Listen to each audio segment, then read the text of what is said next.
That's right, DJ Kazzeo right here, just a DJ from a small town called Santa Cruz, California. Started DJing in late 1984, involved with radio since late 1991. You may have heard me on 88.1 FM KZSE Santa Cruz, maybe 93.5 KMXZ in Salinas, but most likely you've heard me on 90.9 FM KHTC Salinas, where I've been since September of 1993. Man, my earliest memory of hip-hop would probably be, well, there's actually two answers to that. One, I have a couple older sisters who were heavily into music in the late 70s, early 80s, and, still are to this day, but I remember as a little kid, my older sister, she was very into like the club scene and discos and that kind of thing. And I remember she had a friend who was a local DJ at a club here in Santa Cruz at the time. This was like 1980, around that time, late 70s, early 80s, 1980 to say that to be safe. And I remember, I guess he would like make her tapes of like the new music and stuff. So she would be playing tapes and stuff. And I do remember hearing like the breaks and Rapper's Delight on those tapes, but I just figured it was that was like different style of disco. I didn't know that it was hip hop or anything like that. I just considered it disco, so I was like whatever. A couple years later, in 1982, a friend of mine, a childhood friend, when I was 10, he played a tape for me. It was his sister's tape of a local radio show, and he said, check this out, this is the new music that's happening right now, and it's called hip hop. And so he played the tape, and the first song that came on the tape was Planet Rock. And so then he said, check it out, this is how you dance to it. I mean, my friend, he was like really up on all this stuff, so he gets down and he starts doing the centipede and backspin and everything, and he's like, that's how you dance to it. So I was like, oh, that's pretty interesting. And then as the tape progressed on and continued to play, I heard the DJ come on, and that DJ's voice automatically just hooked me, and I had to find this guy out and discover his radio show and study it, and I was just addicted to his radio show just from hearing it that first time on that tape. And that DJ was Bubba G. Scotch. So I was always into music and radio as a kid. I loved just listening to the radio, and that really was entertaining to me. I'd listen to like stations like KWSS with Kelly and Klein in the morning before I went to school, or I would listen to Dr. Demento on the weekends to hear those real abstract, kind of comedy, parody stuff, like Weird Al Yankovic and just, stuff like that. But then again, like I said, in 1982, when I was introduced to Bubba G. Scotch's radio show, that was like a whole new format, a whole new style that completely encompassed my brain. I was so addicted to it, and so I just had to find out about all this. So again, like I said, I sought out when Bubba G was on, and I would listen to his show every week, and sometimes late at night I'd have to have the radio under the covers so my parents couldn't know that I was staying up late listening to that rebel music, that outlaw music, that music that didn't sound like anything else, hip hop. And so that was a soundtrack for me from probably 1980, like I said, 82 to probably about 85, and then or the end of 84. And when breaking started dying out, because I was a breakdancer at that time.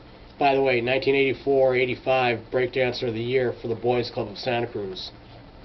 Still have that trophy. But so when that was dying out, I had started buying records so that I could have the music to play and record and play when we would go and, break and battle against people. So when breaking started dying out in late 84, I figured, what can I do next? And I thought, well, I'm very fascinated by Bubba G and what he does. I want to be a DJ.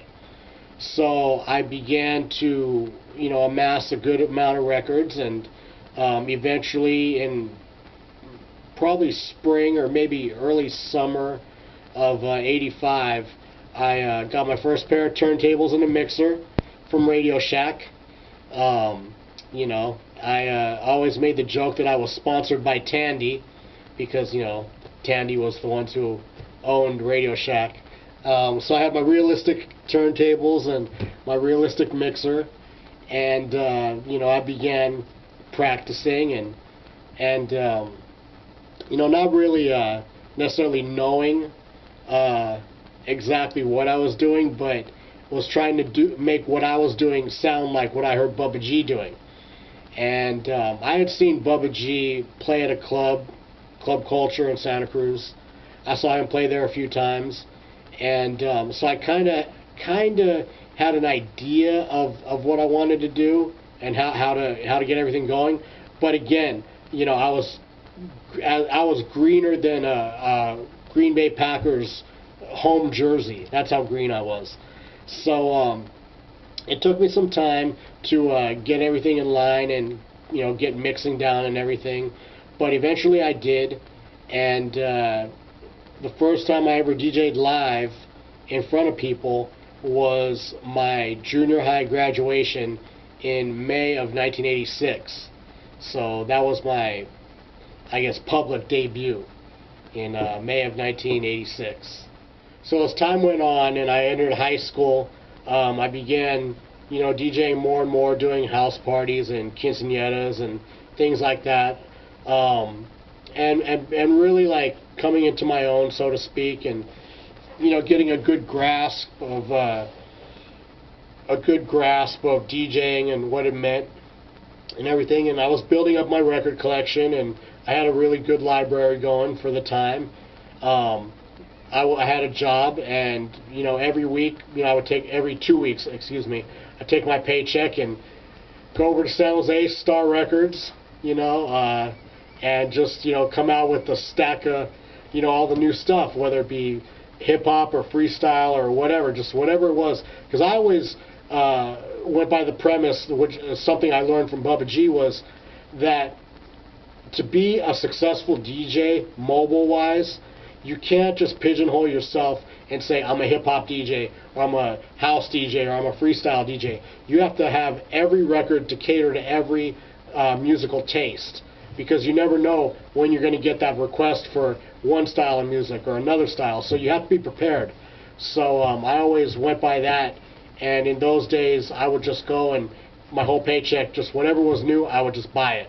So I built up a good record collection throughout high school, and also in junior high and whatnot.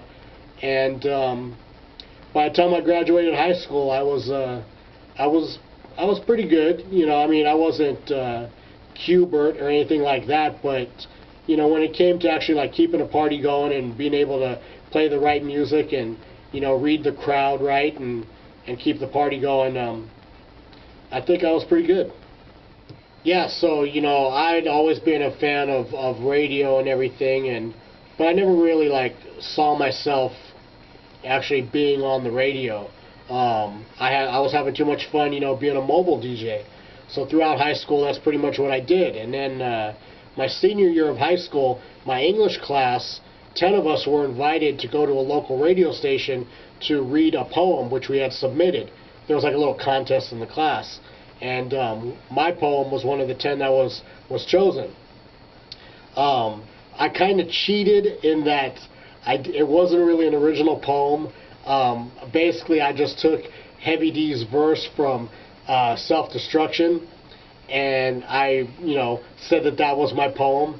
And they didn't really, know, or maybe they did. They just didn't say anything. But I went to the radio station and with the other students, and we got on the air, and I saw what the DJ was doing and how he was controlling the mics, and he was playing carts and spots and music and everything, and it just really it was like the same way in 1982, when I heard Bubba G and his show, and it blew my mind. It blew my mind to see all this happening, in front of me.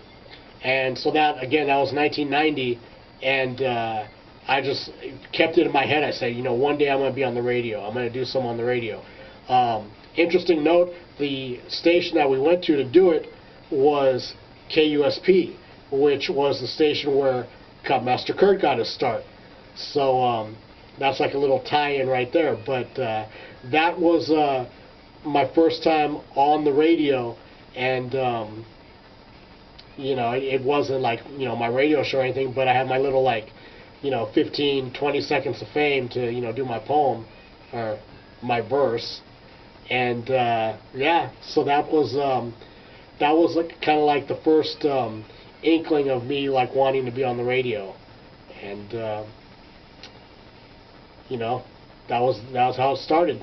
Yeah, so after high school, I continued being a mobile DJ, and I also was working with a friend of mine. We would throw parties and dances here and there, a lot of stuff at Jade Street in Capitola, as well as stuff at the Vets Hall in Santa Cruz. We actually brought Cypress Hill to Santa Cruz twice. We brought the Fushnikins. We brought FM20, which was DJ Qbert, Mixmaster Mike, DJ Apollo, and a couple rappers. We brought them.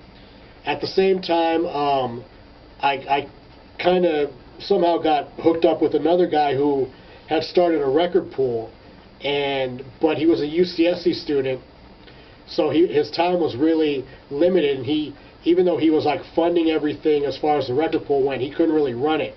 So because I knew all the DJs, he asked me to come and be the director of it. And so I knew all the DJs in the area, so okay, I'll do that. I could, as long as I get free records. He said, yeah, no problem.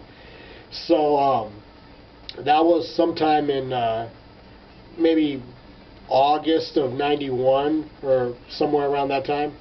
And so in combination of running the record pool and also working with this other guy to throw events, I started going and visiting local radio shows. And one of them happened to be the Wise Up Show at KZSC 88.1 FM with Jason D. I had met Jason D about a year or so prior to that at my high school grad night. The funny thing about that was the same night as my grad night, there was a big rap contest at the Vets Hall in Santa Cruz thrown by Jason D and Cupmaster Kurt. I had known Kurt because I went to high school with Kurt, and I kind of ran in the same circle a little bit. And so Kurt introduced me to Jason, met Jason, and then fast forward a year later, when I started going to distribute records, and I would go up to his radio show, we started getting more and more familiar with each other, and we started to really click. We saw we had a lot of similar interests as far as music, and just we got along pretty good. And over the course of the next, from 91 to probably towards the end of '92, I started becoming more and more regular at the Wise Up Show, reading records, answering the phones, just hanging out, being the utility person. And eventually, probably around mid-'93 or maybe sometime in '94, Jason was like, dude, I mean, why don't you just, you could be my co-host. And I started being a co-host of the Wise Up Show. In addition, in April of 1993, the guy who owned the record pool, he and I came up with the idea. There was a new radio station that opened up, and that was called 93.5 KMXZ in Salinas. It was a commercial station. They were trying to go head up with Kadon. And so the director of the record, or the owner of the record pool, I was the director, the owner of the record pool and I, he said, let's present to them a show like the Wake Up Show, but down here, where there'd be mixing and, interviews and everything. And I said, all right, let's go do it. So we had a meeting at KMXZ. I could tell right from the start that they didn't really know what the hell they were doing. They was just so misrun, that radio station. It was like trying to be an urban station competing with Kadon, but it was run by program directors who had come from a rock background or a top 40 alternative background, so they really didn't know what they were doing. But nonetheless, they let us on, and Big Tracks debuted in May of 1993 on 93.5 KMXZ. The Mix was the name of the station. So now doing KMXZ 93.5 Big Tracks, that was a real eye-opening experience, because I really saw firsthand how radio worked. And just for that short amount of time that I was there, there was a lot of hating going on, and I saw how political commercial radio is, and there was just a lot of like backstabbing and just false promises, and it was a really horrible experience to have to go through as your first foray into radio. But nonetheless, the show was on, like I said, from mid-May 93 to probably the first week in July. And in that time, I interviewed Biz Markie and Master Ace, Capital Tax, and a few other acts and whatnot. So I learned real quick how to get on the radio and like talk and evenly balance mixing and talking and all that stuff together. So that was a fun experience, but it ended badly in that before we started the show, we told the station manager in July we're going to New York for 2 weeks to the New Music Seminar, and so there'll be no show, and we'll be back. And they said, fine, no problem, that's great, go have fun, when you come back, we'll keep doing the show. So we go to New York, we come back, and there's a voicemail on my machine, on my answering machine, that from the station manager saying, well, we've decided that we're going to cancel the show, and basically, thanks, and, good luck.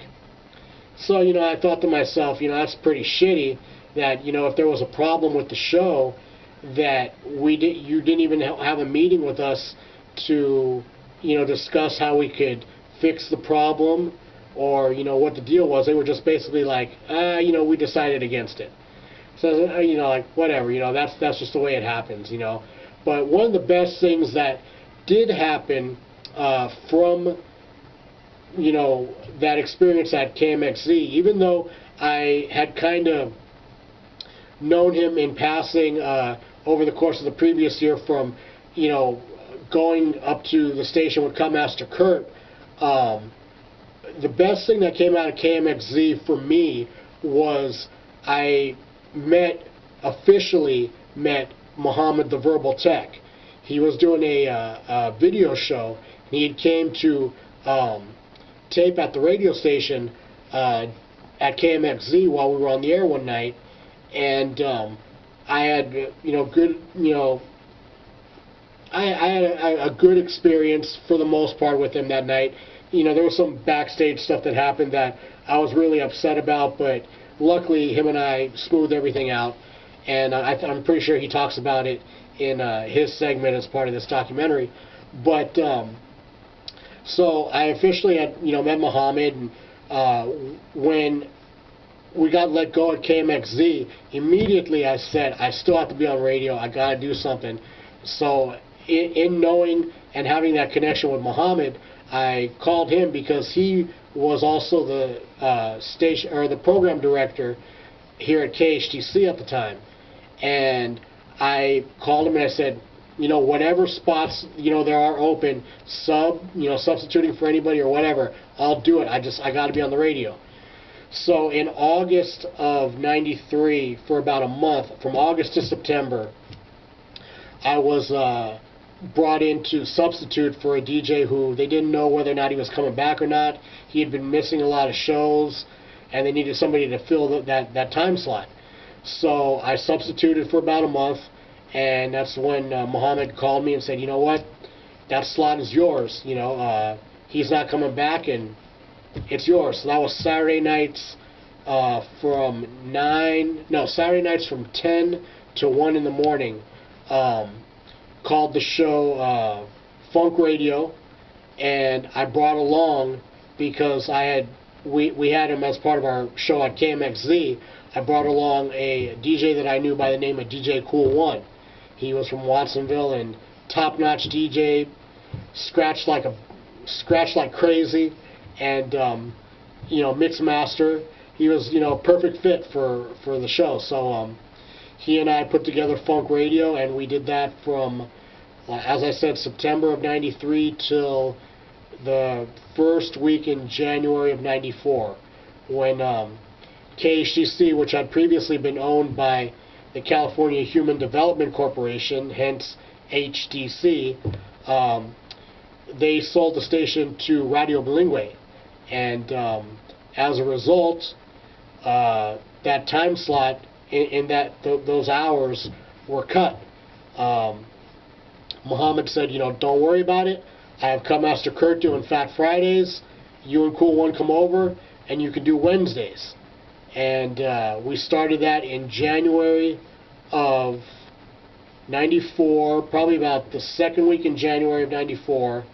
And on our way to the station that day, Cool One and I were in the car, and we were thinking, and we were batting around ideas like, what are we going to call this show? What are we going to call it? It has to have a name. There's Fat Friday. There has to be a name for Wednesday, and we came up with the name, the Wednesday Rec with the Verbal Tech, and that's how the name of the show came to be.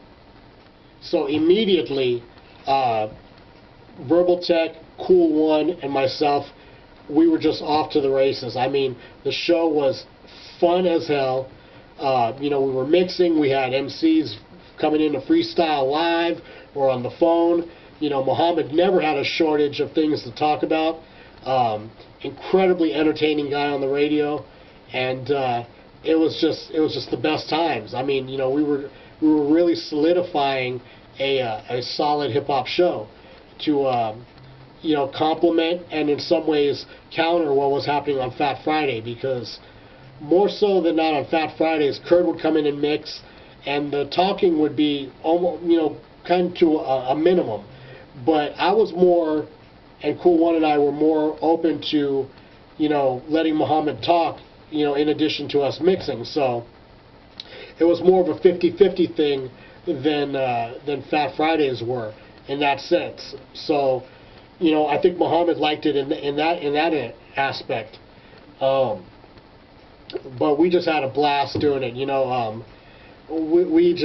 There was so many highlights from those early years. I believe the original three of us, Cool One, myself, and Tech, we probably were together doing the Wednesday Rec.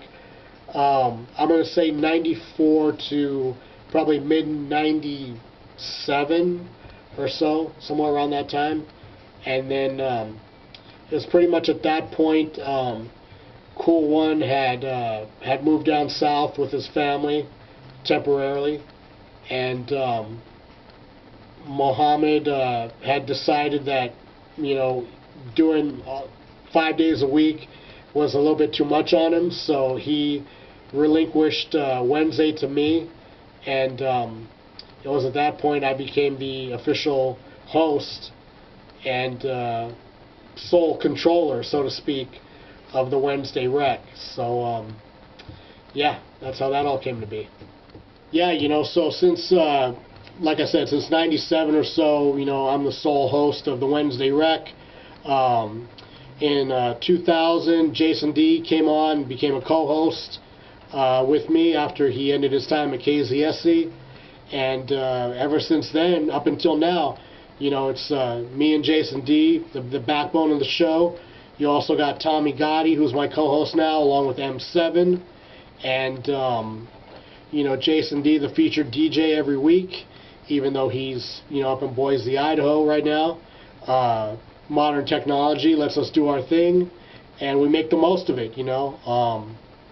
Wednesday Rec still going strong 20 years later, and I have no complaints. I love doing what I'm doing, bringing hip-hop to the Central Coast. I refuse to quit. You're going to have to kick me out of here. and it just goes down like that, you know. Hip hop in the 831. It's what it's all about. It's what I do. It's what I bring, and I hope you guys enjoy it. Wow, this is going to be a good one. How did I meet DJ Kazzeo? Wow, you know what? That's a name I'll never forget, because when I hear the name Kazzeo, I think of the watch Kazzeo, and that's how I always remember this guy. But if I'm correct, again, I was doing my research on Who Report to Gavin magazine, but there was also a magazine back in the days, which I ended up working for years later, but it was Hits magazine, and you know, I try not to just alienate myself on who I'm going to talk to, whether they report to Gavin, CMJ, Hits. You know, if they're a DJ and they're representing, you know, I treat them all equal. And Kazzeo was one of the few reporters that reported Hits magazine, and I called him up, and we established a report because he took over KHDC, and you got to remember KHDC.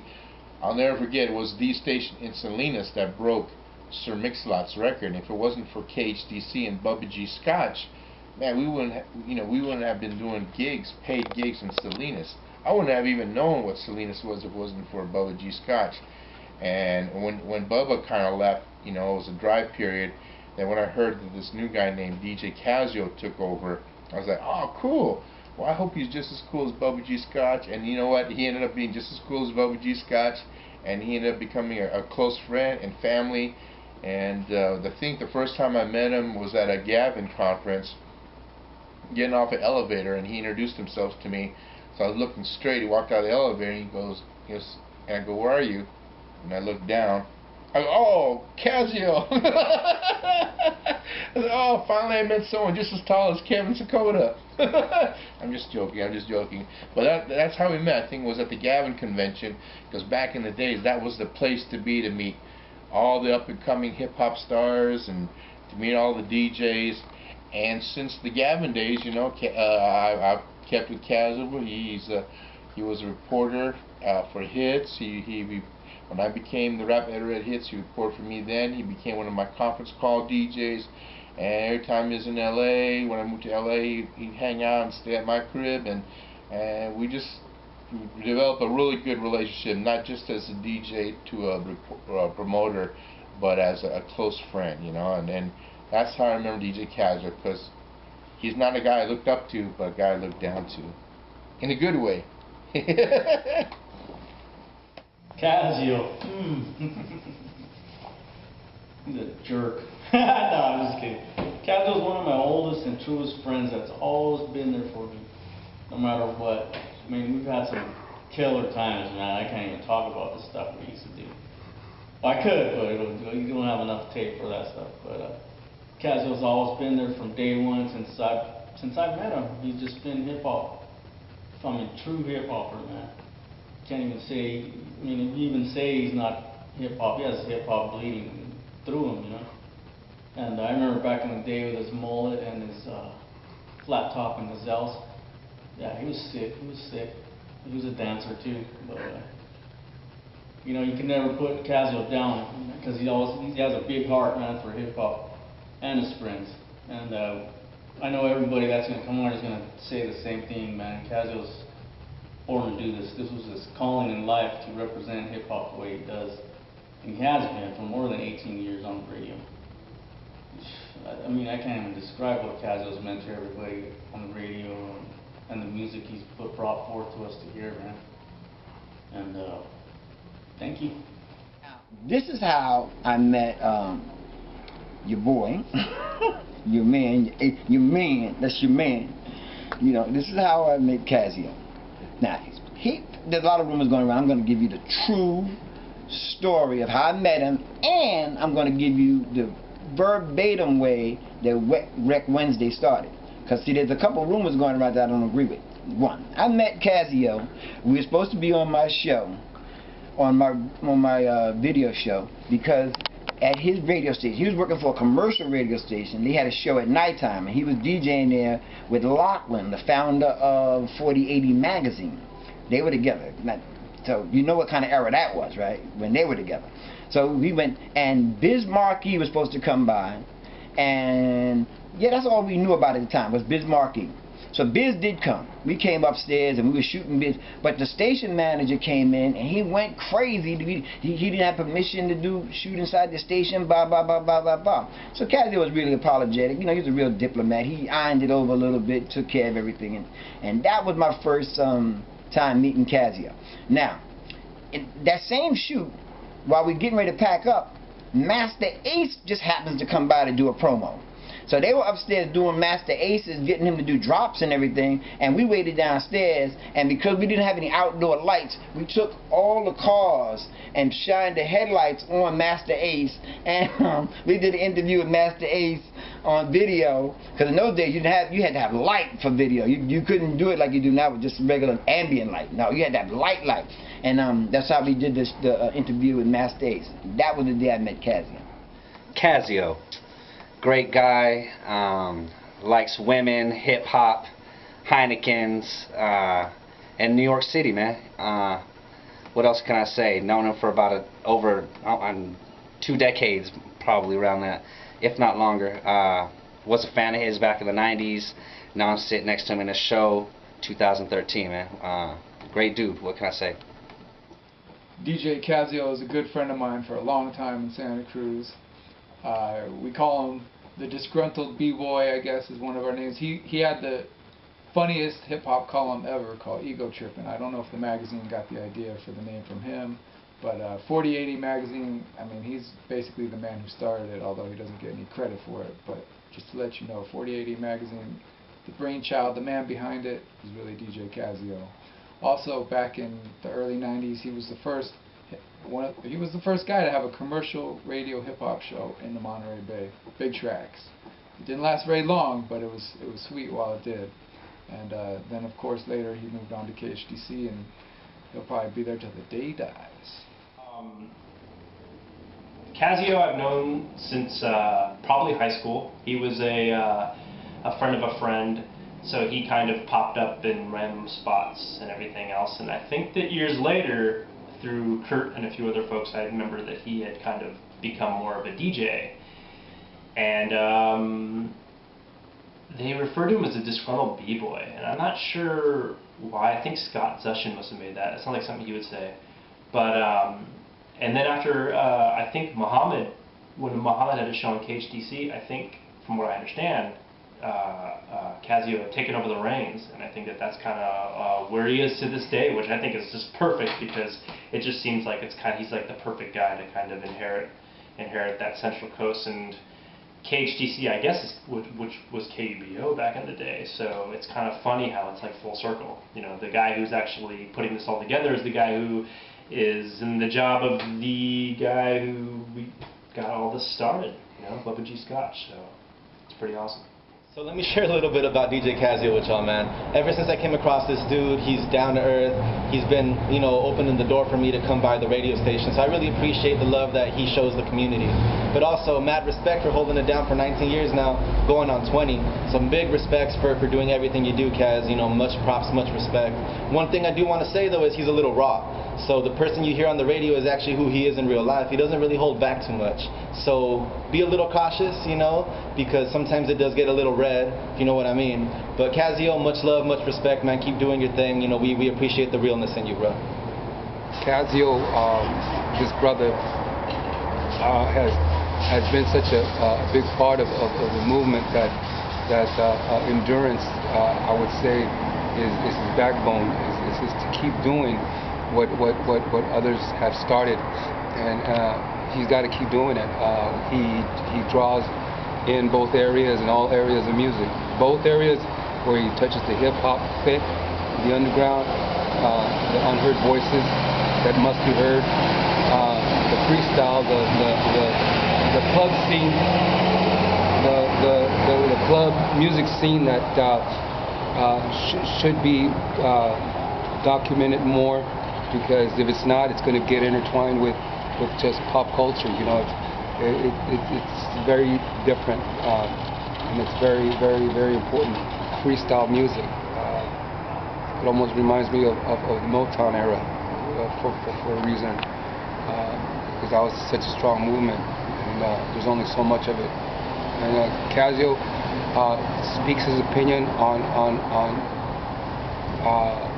things that are headlining, and he says how he feels. And like I mentioned, hip hop, us DJs, whether it be hip hop or just being disc jockeys on alert, we have to let the public know, because some people will not stand up, and Kazzeo, in the midst of music, his aspect is he brings up situations which are very uncomfortable to hear sometimes, but they're things that are wrong in society, and he lets people know, you know what, this person on such and such, they're using the airwaves, but they're using the airwaves and they're feeding people garbage, you know, feeding into stupidity, you know, and I admire you for that, for that tone, because some people just rather keep quiet.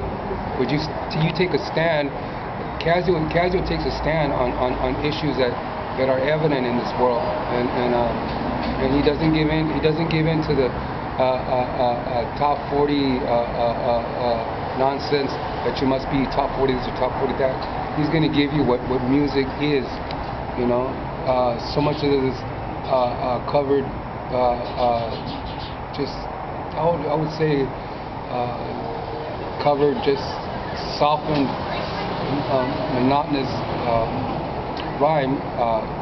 I'm open-minded to it, but some of it, you know, you got to take a stand on it, because if you don't define what music is or how it has to be, it'll get twisted, and music lovers won't you know, music lovers with rhythm and rhyme in their soul will get misdirected, and executives that know beans about hip hop will start to direct it, and that's wrong, you know, because it has to start at the street level, where it's at. And Kazzeo continues to do that. He keeps pushing, and like I said, he's doing stuff where others have left off, and we're all grateful for that, because you keep pushing, and you have to be dedicated, and most of all, you have to have a passion. Passion is very, very important. If there's no passion, kids, step out. You know, you're wasting your time. You gotta have the passion, because through passion, you will find the skills of a real singer and the real MC through the passion. If you don't have the passion, you lose it, and you'll be flooded with just cotton music. You know, you need real music that'll penetrate the soul and the bone. I would have to say, my first experience with DJ Kazzeo probably wasn't the most positive one. Kazzeo is one of those people that's what you call a hip-hop purist, and anything that veers away from being true hip-hop, he's not into. Anything that he doesn't feel is real hip-hop, he's not into. He's also very opinionated. In a good way, though. He kind of keeps people in check. If someone gives Kazzeo music to listen to and it's garbage, he's going to tell you that it's garbage. So a lot of people dislike him for that. But in reality, it's him giving his honest opinion, rather than the way a lot of people are. They listen to a CD or they listen to a tape that someone gave them. They say, oh yeah, this is dope, this is dope. And this person's walking around thinking that his music's dope when his music's really garbage. So Kazzeo has a way of saying things to people sometimes that they don't really want to hear, but sometimes they need to hear it. And I think maybe he's lost a few friendships over it, or maybe I wouldn't say lost friendships, but probably have a lot of people that may not have the best things to say about him, but he's definitely a talented artist as a DJ. He's a radio personality. He's been around for almost 20 years on the radio. So he's a big deal when it comes to Central Coast hip hop, and he's still doing it today. We're not talking about Central Coast hip hop in the past. He's still doing Wednesday Rec today on 90.9 KHTC. So Kazzeo definitely has a place in hip hop history in the Central Coast. For better or for worse, Kazzeo's Kazzeo, and I'm glad to know that. I'm glad to be. I'm glad to have him as one of my friends, as one of my colleagues, and also as someone who I learned from, and someone who mentored me as we went through learning the ins and outs of radio when we did our time on KHTC. So shout out to Kazzeo for actually putting all this together and making all this happen too. If it wasn't for Kazzeo, you probably wouldn't be seeing me right now. So thanks, Kazzeo. Big ups. Shout out to DJ Kazzeo. When I think of Kazzeo, I think back to my own youthful indiscretion and how jealous I was of him at a young age, man. And I've told Kazzeo this before, but you know, I came of age in that second golden era hip hop, and I really, you know, took it to heart and just wanted to be that hip hop elitist, that backpack, you know, toting, nothing but strictly hip hop for me kid. And when I would see Kazzeo, man, it was just like, God, he's in this place that I wish I could be. And I don't know where that envy came from, to be honest with you, because I never truly got to interact with him until much later on down the road, when I finally got to. It was like confessions, telling him like, oh God, this is how I used to look at you, man. But I've told Kazzeo this too, man. He's like the Bob Costas of this hip hop stuff, man. He sickens you with his knowledge sometimes, but you absolutely cannot deny his credibility because he knows his hip hop stuff. And when I think of his show, when I think of Wednesday Rec, the thing that stands out is his irreverence. I remember when the Chino XL record came out, one of his first records, and the line was, I'll make Machiavelli do the Macarena. And I remember Kazzeo just kind of spending a whole little segment talking about that line and talking about Chino. And that's where I first got introduced to actually Chino XL, I think, was through Kazzeo's show.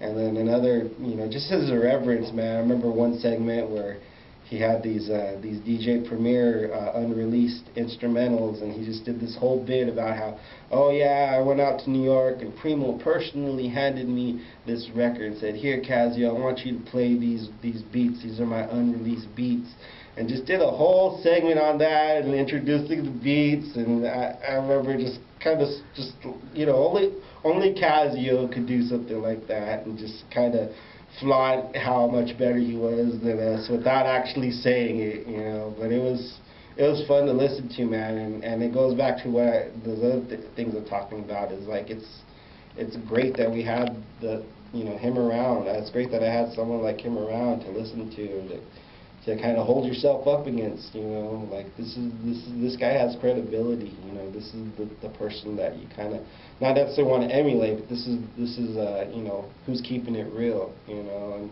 yeah, Kazzeo is our checks and balances locally, man. You know, he's like the fourth branch of the government. He keeps everything, you know, kind of going.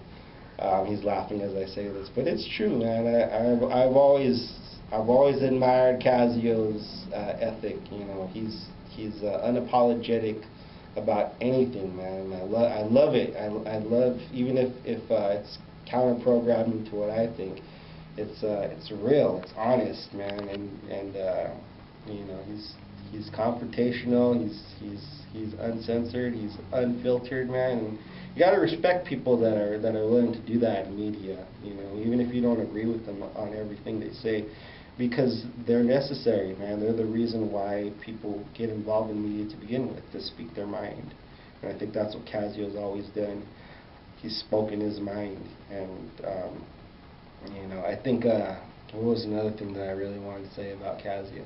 I think you know, I would see him around at shows, and I would always be, you know, always kind of be scared to approach him. He has this kind of, if you don't know him, you know, and he's just kind of standing there, you know, he looks real intense.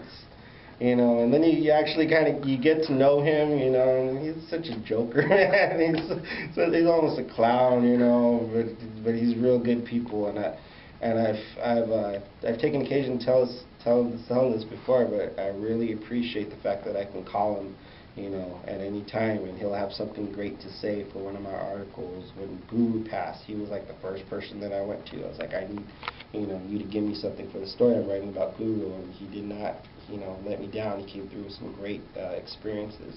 When Michael Jackson passed, I called him up, and he gave me some real great insight that helped me with my article. And I joke with him, I don't want you to just be the guy that I go to every time someone dies, but that's just kind of how it's played itself out.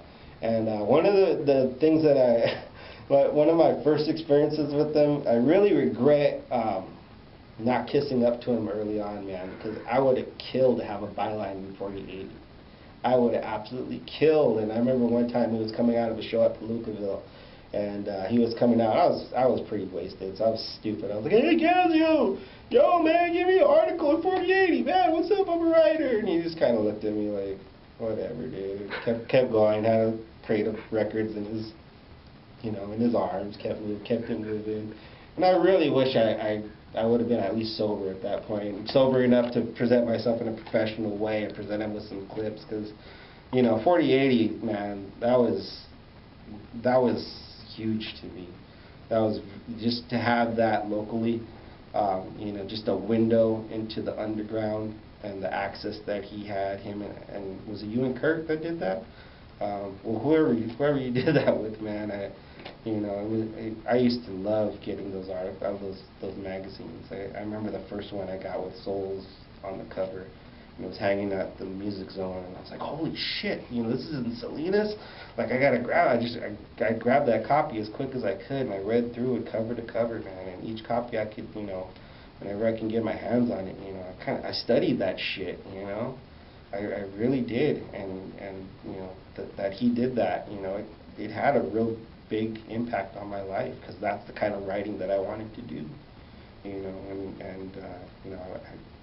I say now, I wish I could have kissed up to Kazzeo early on, just so I could have said I had a byline in 4080, man. But over the years, just now I'm older and I'm able to consider it. Hopefully, it considers me as a peer, man. It's great, it's validation for the work that I've put in, man. And when someone like Kazzeo, says, call me anytime, I'm here to help you out. It's a real honor for me.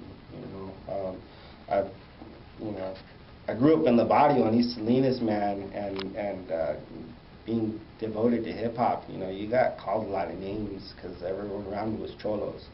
And so you got called a lot of racist stuff because they thought you were down for, thought you were trying to be black, and so to have someone like Kazzeo, who was devoted to the craft, was local, wasn't black, but, it didn't matter, I think that too, for me, it helped me progress and helped me understand, why I really loved it. It wasn't a black thing, it wasn't a Chicano thing, it was a music thing, it was a hip-hop thing, it was a soul thing, And, you got to have those type of people to hold yourself up against. Like I said, Kazzeo definitely was. And my only regret, man, I have maybe not regret, but if I can go back in my career, when I did the hip hop featurettes in the Californian with Muhammad, I really wish I would have gone to Kazzeo.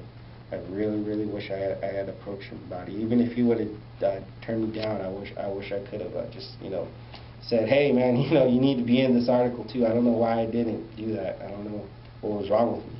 But the other thing too, I really wish I could have collected some clips and just professionally at least presented them to Kazzeo and said, hey, consider my stuff for 4080.